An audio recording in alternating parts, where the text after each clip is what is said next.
কোনো পূর্ব ঘোষণা ছাড়াই ভোক্তা পর্যায়ে প্রতি লিটার সয়াবিন তেল ৯ টাকা বেশি দামে বিক্রি হচ্ছে।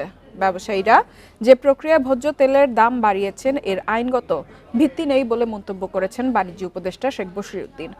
বলেন, মন্ত্রণালয়কে না জানিয়ে অযৌক্তিকভাবে দাম বাড়িয়েছে ব্যবসায়ীরা। বুধবার সচিবালয়ে সাংবাদিকদের প্রশ্নের জবাবে এসব তথ্য জানান তিনি। কোনো পূর্ব ঘোষণা ছাড়াই সয়াবিন তেলের দাম বাড়িয়েছে ব্যবসায়ীরা। বোতলজাত সয়াবিন তেলে লিটার প্রতি ৯ টাকা ও খোলায় ৫ টাকা বাড়িয়েছে আমদানিকারক ও বাজারজাতকারী প্রতিষ্ঠানগুলো। এর আগে গত অক্টোবরেও সরকারের অনুমতি ছাড়া দাম বাড়ানো হয়েছিল। পরে আপত্তি ও চাপের মুখে সেই সিদ্ধান্ত থেকে সরে আসে প্রতিষ্ঠানগুলো।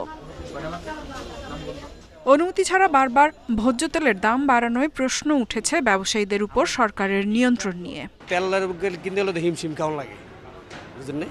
এই অবস্থা, আয়ের চেয়ে ব্যয় বেশি। এখন তো সাধারণ মানুষের কষ্ট, আমাদের মধ্যবিত্ত আরো কষ্ট। তেলের দাম নিয়ে সচিবালয়ে সাংবাদিকদের মুখোমুখি হন বাণিজ্য উপদেষ্টা।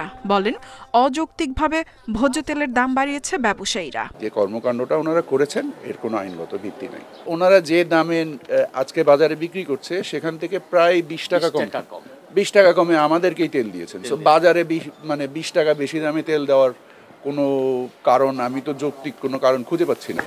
সরকারের অনুমোদন না নিয়ে তেলের দাম বাড়ানোয় আইনের ব্যত্যয় ঘটেছে বলে দাবি ক্যাবের। এই 9 টাকায় যে বাড়িয়ে দিল সেটি বাণিজ্য মন্ত্রণালয়ের সাথে যদি কনসাল্ট না করে করা হয়, সেটা আমি বলবো যে আইনের ব্যত্যয়।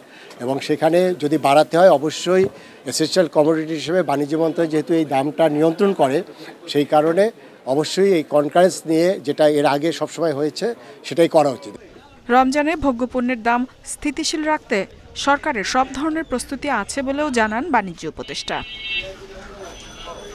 ইফাতারা, ইন্ডিপেন্ডেন্ট নিউজ।